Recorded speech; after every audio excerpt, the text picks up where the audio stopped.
Other shows we have for you to enjoy at myclassicradio.net. The Avengers was most certainly not a household name in South Africa prior to the radio series. With no national television service until 1976, the mechanism simply was not present in the country to show television programs to mass audiences. While many other countries reveled in the filmed adventures of John Steed and company, South Africa was not equipped to join in the fun. The series took Britain by storm and made a major impression in the American markets, being that greatest of rarities, a British series given a network transmission slot. However, as a filmed series, rather than a videotaped one, The Avengers was able to gain a modicum of exposure in South Africa through film rentals. Come and listen at myclassicradio.net. Other shows we have for you to enjoy at myclassicradio.net.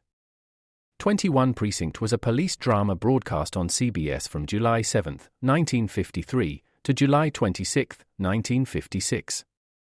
It initially served as a summer replacement for My Friend Irma. The show was produced in cooperation with the Patrolmen's Benevolent Association of City of New York and adaptations from True Criminal in New York. The Policeman's Point of View. Historically, the 21st Precinct had been located near Gramercy Park, Manhattan. In 1929, the department reorganized the precinct numbering, and 21st designation was discontinued. No such precinct existed during the run, nor does a 21st precinct exist. However, the fictional precinct's territory closely corresponds to that of the Upper Side's 23rd precinct since 192. Come and listen at myclassicradio.net. It's not easy being the one everyone counts on to keep the facility running, no matter the weather or supply chain hiccup. But we get you, Raymond in Buffalo, and Maria in Miami, Jules in Minneapolis, and Stan in Central Indiana, taking control of everything that's under your control. At Grainger, we're here for you with experienced branch staff at over 250 locations so you get the product you're looking for. Call, click Grainger.com, or just stop by. Grainger, for the ones who get it done. The story of Dr. Kildare. Whatsoever house I enter, there will I go for the benefit of the sick. And whatsoever things I see or hear concerning the life of men, I will keep silence thereon, counting such things to be held as sacred trusts. I will exercise my art solely for the... The story of Dr. Kildare, starring Lou Ayres and Lionel Barrymore. Metro-Goldwyn-Mayer brought you those famous motion pictures. Now this exciting, heartwarming series is heard on radio. In just a moment, the story of Dr. Kildare. But first, your announcer.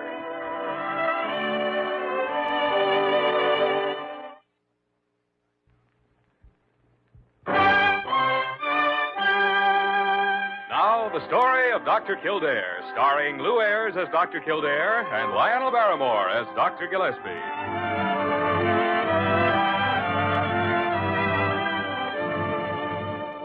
Blair General Hospital, one of the great citadels of American medicine. A clump of gray-white buildings planted deep in the heart of New York. The nerve center of medical progress, where great minds and skilled hands wage man's everlasting battle against death and disease. Blair General Hospital, where life begins, where life ends, where life goes on.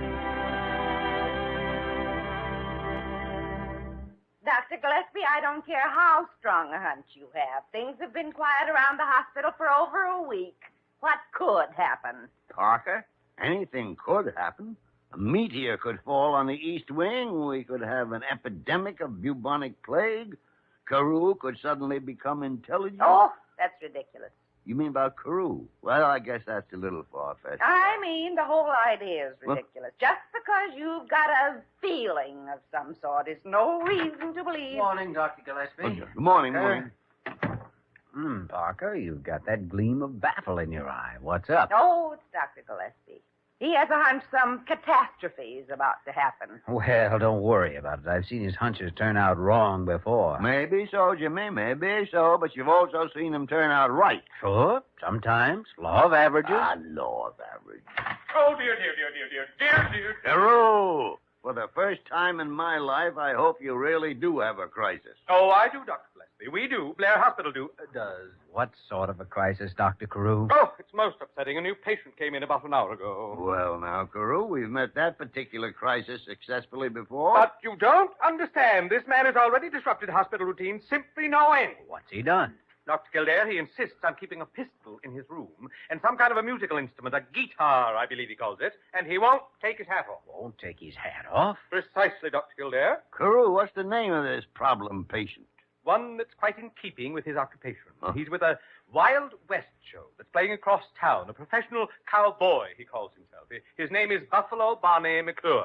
Oh, Dr. Carew, I still don't understand what disturbs you so much. Dr. Kildare, if you can imagine a man with long hair, a mustache, and a goatee sitting up in bed in a hospital gown, holding a pistol, and wearing a 10-gallon hat, well, it's a perfectly horrible sight.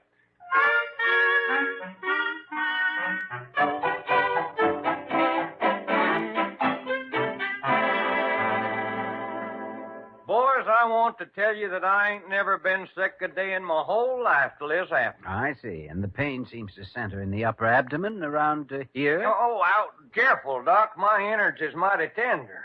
They're mighty tender. Mr. McClure, what about that fall you took from your horse last night at the show? Oh, shuckings, that weren't nothing.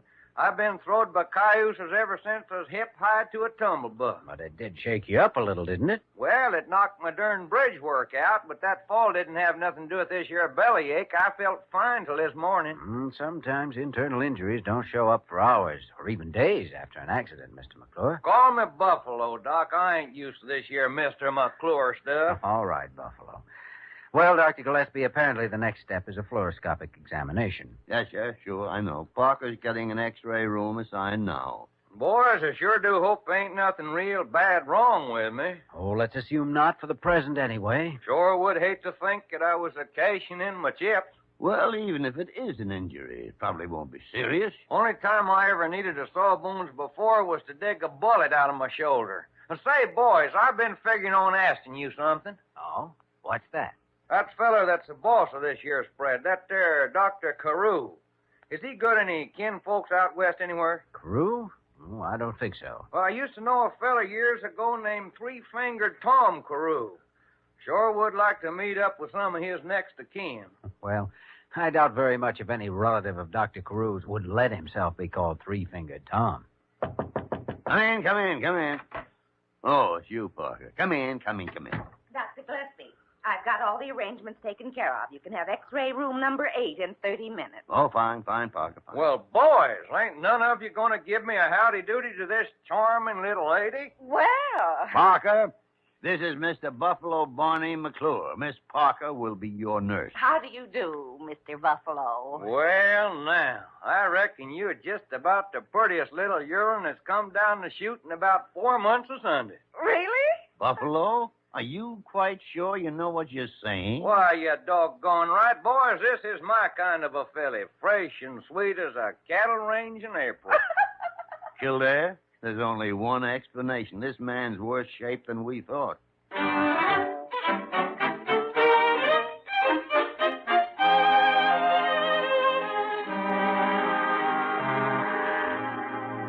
All right now, Buffalo. All you have to do is just stand there behind the fluorescent screen and relax. Like this, huh? That's right now. We may have to try a barium milkshake later, but we'll have a look first without it.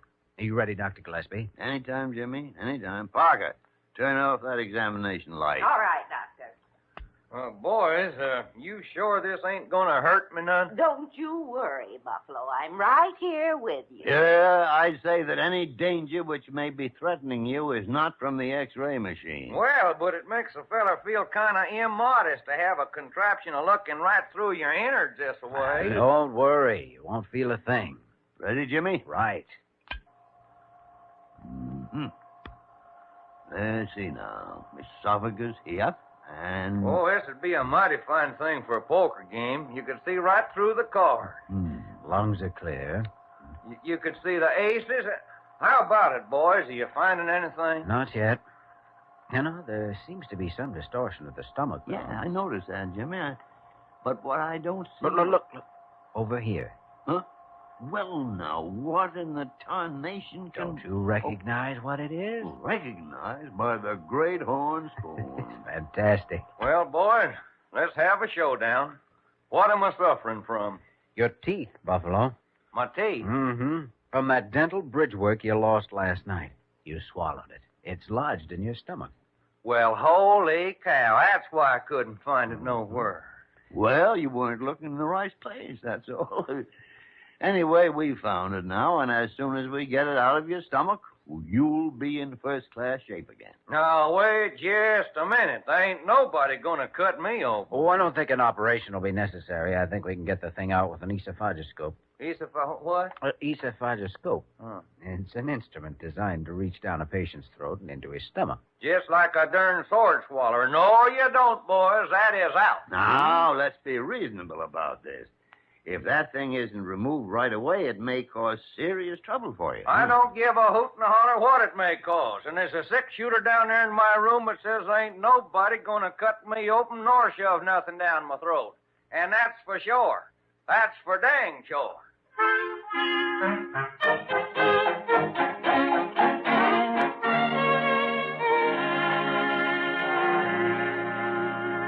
Well, I don't know what to do, Dr. Gillespie. If he won't give his permission, we can't force him to go through with it. Well, confound it, Jimmy. He's got to go through with it. He can't go walking around with his stomach full of teeth. Oh, I feel so sorry for poor Buffalo, and he's such a wonderful man, too. The cattle range in April Parker is speaking. That's just his way of being gallant and charming. Why, you've got yourself thrown, hog-tied, and ready for branding before he's even swung hhis lariat. That's all right, Dr. Gillespie. You can tell by the way he talks. He knows a pretty girl when he sees one.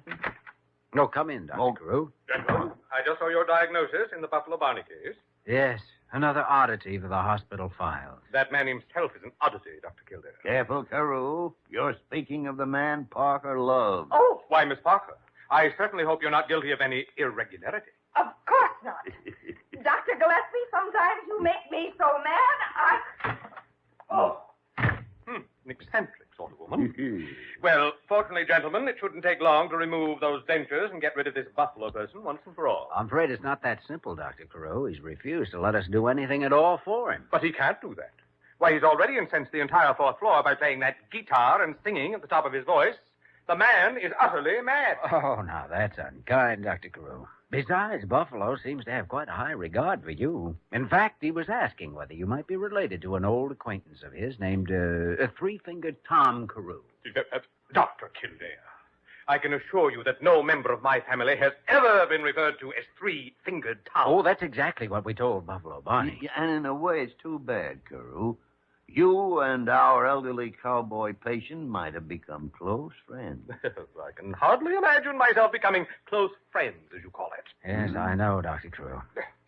However, we have an idea. Idea? Yes. Yes, if you were to tell Buffalo Barney that you are related to Three-Fingered Tom, nephew, I think. Nephew? That's right, sure. He believes you to be a relative of a friend of his. Then he'll accept your advice and give his permission for immediate treatment, don't you see?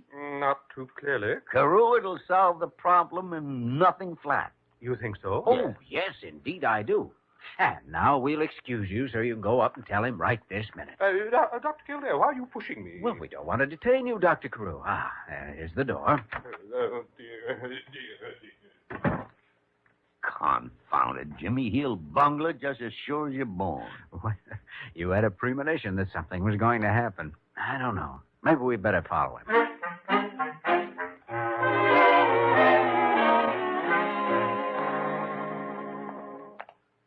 Well, there's Buffalo's room right ahead, Jimmy. Everything seems to be quiet around the old corral. Yes, even the guitar is apparently getting a temporary rest. Dear. What's the matter, Carew? Good heavens, gentlemen, run for your life. You whopper drum stiffy cow, fill you full of lead. I'll ventilate. He'll do it, too. Where's my brushes at? Hey, come on in here. This room is empty. Now, be calm, Dr. Carew. Now, what's this all about? Well, When I told him I was the nephew of Three-Finger Tom, he reached for his gun.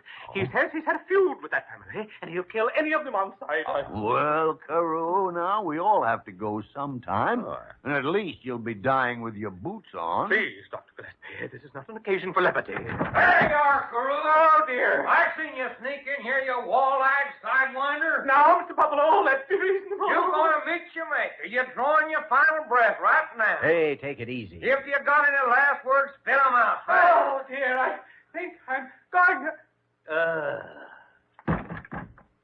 Well, lucky yonder. Son of a gun, keel right on over. Boys, get a doctor. Get a doctor. Buffalo, put that confounded pistol away before it goes off and hurts somebody. Why, heck, fire, it ain't loaded with nothing but blanks. Hey, Buffalo, Barnie, McClure wouldn't never shoot an unarmed man. I was just a funning him. It's too bad he didn't know it. He's out like a light. Buffalo! Oh, Buffalo, are you all right? Oh, shucks, honey, I'm all right, but this here Carew feller's done swooned plumb away. Well, good heavens. We've got to do something. Out of the mouths of babes. Parker, would it be too much of an imposition on a young filly to ask her to trot down to the dispensary and bring some smelling salts for dangerous Dan Carew?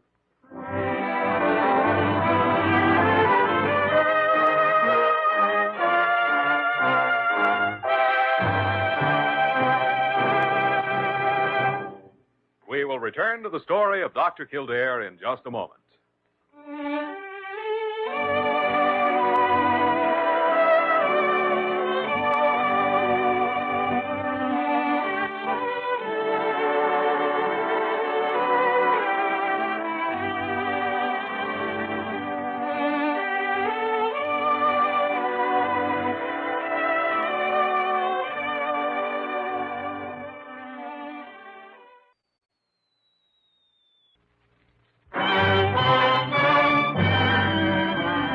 Continue with the story of Dr. Kildare, starring Lou Ayres as Dr. Kildare and Lionel Barrymore as Dr. Gillespie.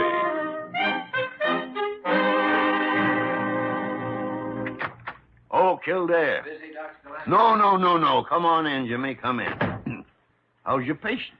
Oh, self-styled grand old man of the West is propped up in bed serenading Prairie Flower Parker at the moment. And Carew? Well, he's resting quietly. Locked up in his suite. He ought to be locked up somewhere. I don't know. I think he'd manage to get into some kind of a predicament even in a padded cell. Yeah, the nincompoop. And since that idea of ours didn't work, you still got the problem of Buffalo. What are we going to do now? Release him and forget about him, as long as he's so confounded stubborn. Well, that's all we can do, I guess. Unless he decides to cooperate. But I hate to leave it that way. It's dangerous. Yeah, that bridge work could start an irritation that might become pretty serious in a little while. But what can you do? It's just it. I don't know. Wish I did. Jimmy, a doctor can't afford to worry about impossibilities. Once he's done all he can, well, he's got to let it go at that. How can you be sure that you've done all you can? I mean, sometimes you have... Oh, the violet is blooming in Texas, but they won't bloom for me very long. Well, now, it's our little girl of the Golden West. No, I'm just so happy today, Dr. Gillespie, that it doesn't matter what you say. It doesn't matter at all. But why so starry-eyed, Parker? I didn't know you were such a great lover of Western folk songs. No, but it's the way Buffalo sings them, Dr. Kildare. He's terrific. Mm-hmm. Only a cowboy's sweetheart. He's such a man of the great outdoors. A man's man, if you know what I mean. Well, then where do you come in? I think that once a man has lived in the Western range country, there's a flavor that clings to him the rest of his life. Yeah, sure. Especially to his boots. And what a life for a girl. Up early in the morning to watch the rosy-fingered dawn steal out of the east. While you're chopping firewood for the kitchen stove. Then down to the little house and back to gather up the eggs for breakfast. Oh, so you're going to keep chickens on the ranch. Well, a few hens, I think. Just for the eggs. Oh, none of this is real, of course, Dr. Gillespie. I'm just dreaming, that's all. Well, Parker, as long as that's what you're doing, it'd be nice if you could dream up some way of getting Buffalo to let us take that bridge work from his stomach. Oh, I forgot to tell you, Dr. Kildare. He's already agreed. He's already what? Agreed to let you go ahead with the treatment. Ooh. You see, he's doing it for me. You should never underestimate a girl's influence on a man's heart. It's not his heart, Parker. It's his stomach. And if you're a girl, I'm a mere puling infant. Oh! You're looking a gift horse in the mouth, Dr. Gillespie. Come on, let's go to work.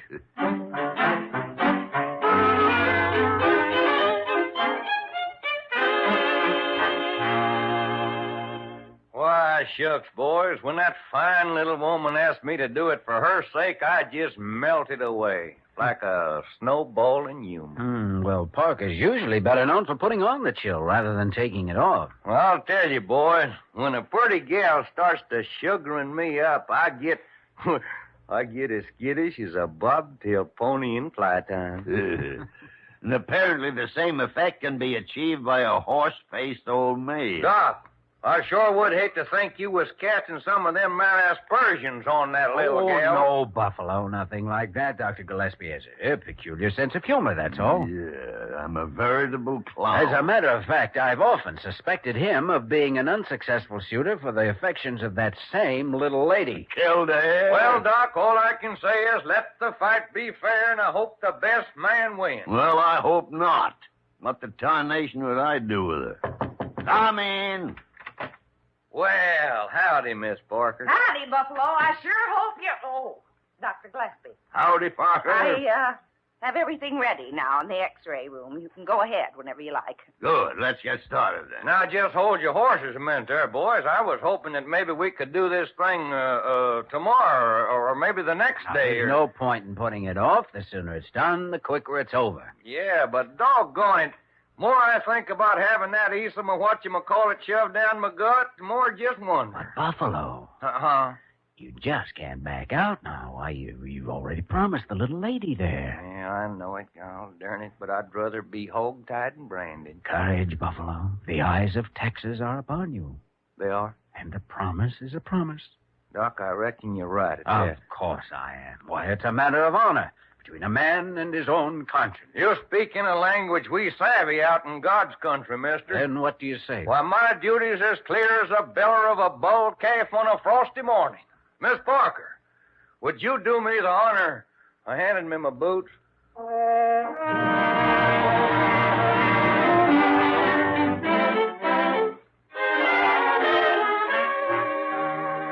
I'm sorry, gentlemen, but I will not do it. I positively and utterly refuse even to consider doing it, and that is final. But, Dr. Carew, there's no reason to be scared of him now. No, he can't bite you.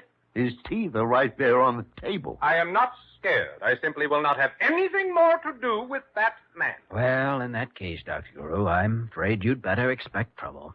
Trouble? Oh, yes. Yes, there's no doubt but what he'll take your refusal as a personal insult. Oh, dear. And, of course, by the code of the West, that calls for a gunfight. Oh, dear, dear. This time with real bullets, not blanks. Oh, dear, dear, dear.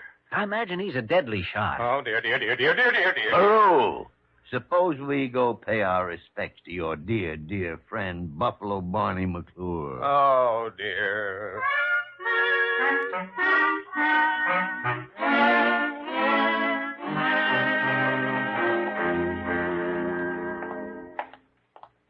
Just stay calm now, Carew. Remember, you've got nothing to lose but your life. It could be a trap, gentlemen. A sinister, diabolical plot of some sort. Well, we'll soon find out. Here's his room. Oh, dear. Dr. Kildare, you open the door. Yeah, that's a good idea. Go ahead, Jimmy. Now, you too, eh, Brutus? All right. Well, Like this, Buffy. Oh, a shucking, Sugarfoot, you're doing fine. Only you ought to put your other arm around like that. Why, Buffy, I'm surprised at you. I don't blame you, Parker. So am I. Dr. Kildare. Well, now, come on in, boys. Step right in. I was just giving the little lady here a lesson on the guitar. She sure does catch on fast. So I noticed. Oh, Buffalo, we brought Dr. Carew up to see you. Well, now, that is darn nice of you, boys. But where's he at? Right here behind me. He's shy, you know. Gun shy. Oh, there ain't no call to feel that way about it. Howdy, Doc. How do you do, Mr. Buffalo? Well, I better run along now. Wait just a minute now. Don't you go hightailing it off somewheres. Partner, I want to shake your hand. Well, all right, if you insist. There.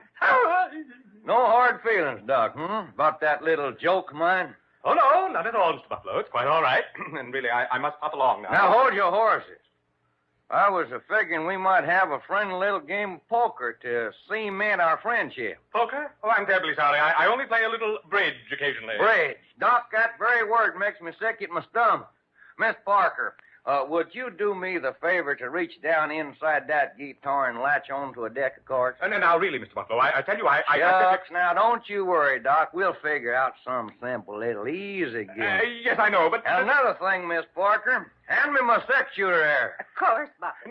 No, just a moment. This won't hurt you, Doc. Only take a couple of minutes. You won't feel a thing. Now, please, careful now. No. You see, Doc, you wasn't in no danger. I just using blanks. Never mind, Buffalo. I don't think he hears you. Parker, will you go get those smelling salts again? The intrepid Dr. Carew is just swooned plumb away.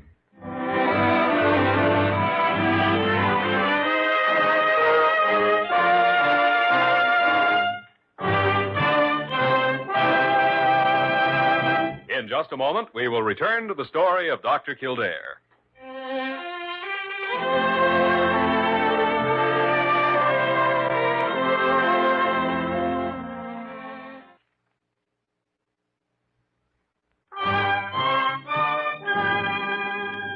And now, once again, the story of Dr. Kildare, starring Lou Ayres as Dr. Kildare and Lionel Barrymore as Dr. Gillespie.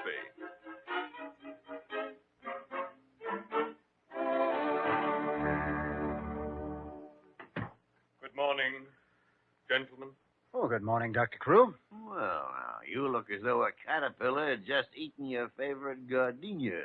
What's wrong, Carew? I have been made a victim of chicanery. Oh? I have been taken in by a card shopper, as I believe the expression is. And you, gentlemen, are to blame for it. Uh-huh. Buffalo Barney, eh? What was the game? Something called three-card Monte. It sounded so simple when he explained it. Three-card Monte. I thought that went out with high-button shoes. Well, I can assure you that it didn't. How much, Dr. Carew? $261. Wow. Oh, good morning, Parker. Good morning, Dr. Gillespie. Dr. Kildare? Dr. Carew? Well, now, this doesn't sound like love's young dream. Dr. Gillespie. Mr. McClure was released from this hospital a couple of hours ago. Hmm? And I don't ever want to hear his name mentioned again. What happened? His wife met him in a taxi. His wife. It seems that she's a bareback rider with the same Wild West show he's in. And furthermore, she looks it. Miss Parker, there's a fellow victim of that same scoundrel. May I offer you a cup of coffee at Sullivan's? Why, thank you, Dr. Carew. I heard about that card game. But after all, what he took from me was something more precious than just money. Hmm? My whole heart and soul. Oh, thank you. Well, Dr. Gillespie, it would seem that Buffalo Barney was quite an operator. I guess we're lucky he didn't put the bite on us. Jimmy, speak for yourself. What? Just before he left this morning, he sold me 2 tickets to that Wild West show here. Well, what's wrong with that? I'd kind of like to see it myself. Well, so would I. But according to the morning paper, the show wound up its New York engagement last night.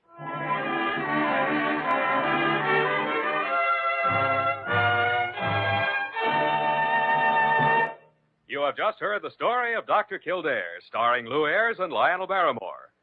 This program was written by Les Crutchfield and directed by William P. Russo. Original music was composed and conducted by Walter Schumann.